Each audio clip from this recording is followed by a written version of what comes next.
never slow up, no I don't take shit. I got no love for the fakeness. If you wanna play tough and wanna hate this, I'll always show up.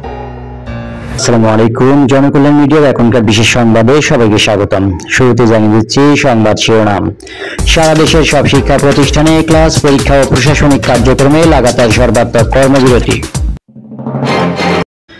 জানিয়ে দিচ্ছি বিস্তারিত। রোববার সারা দেশ থেকে 6 lakh MPO শিক্ষক কর্মচারীদের বড় জমায়েত করার ঘোষণা দিয়েছেন শিক্ষক নেতা আজিজি। বেতনের 20% বাড়ি ভাড়া সহ 3 দাবিতে যমুনা অভিমুখে পদযাত্রা স্থগিত করে অনশন শুরু করেছেন আন্দোলনরত বেসরকারি শিক্ষা প্রতিষ্ঠানের এমপিভুক্ত শিক্ষক কর্মচারীরা। শুক্রবার আন্দোলনরত অবস্থায় ঘোষণা দেন তারা।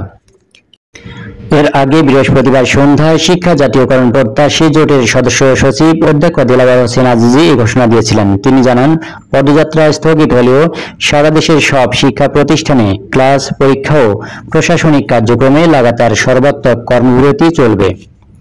এর আগে আন্দোলনকারীরা সচিবালয়ে অন্তর্বর্তী সরকারের শিক্ষা উপদেষ্টা অধ্যাপক CR আবরারের সঙ্গে বৈঠক করেন। তবে বৈঠকে কোনো ফলপ্রসূ সিদ্ধান্তে পৌঁছানো যায়নি। দিনভর শিক্ষকরা শহীদ মিনারে অবস্থান কর্মসূচি পালন করেন।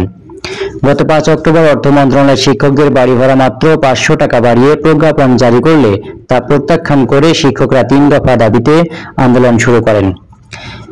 গত 13 অক্টোবর প্রেস ক্লাবের সামনে আন্দোলনের পুলিশ লাঠিচার্জ করলে তা আরও বিস্তৃত হয়। এরপর থেকে শিক্ষকরা শহীদ মিনারে অবস্থান কর্মসূচি চালিয়ে যাচ্ছেন।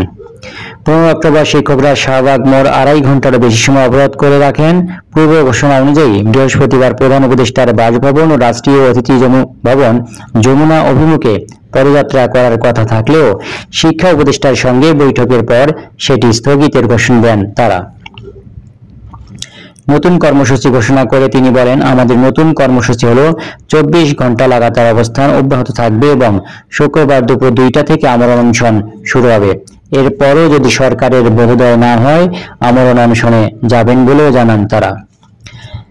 তিনি আরো বলেন, যদি সরকারের কোনো দয়া না হয় বা সাড়া না আসে তাহলে এখানে আমরণ অনশনে মৃত্যুবরণ করার অঙ্গীকারও করেন তারা।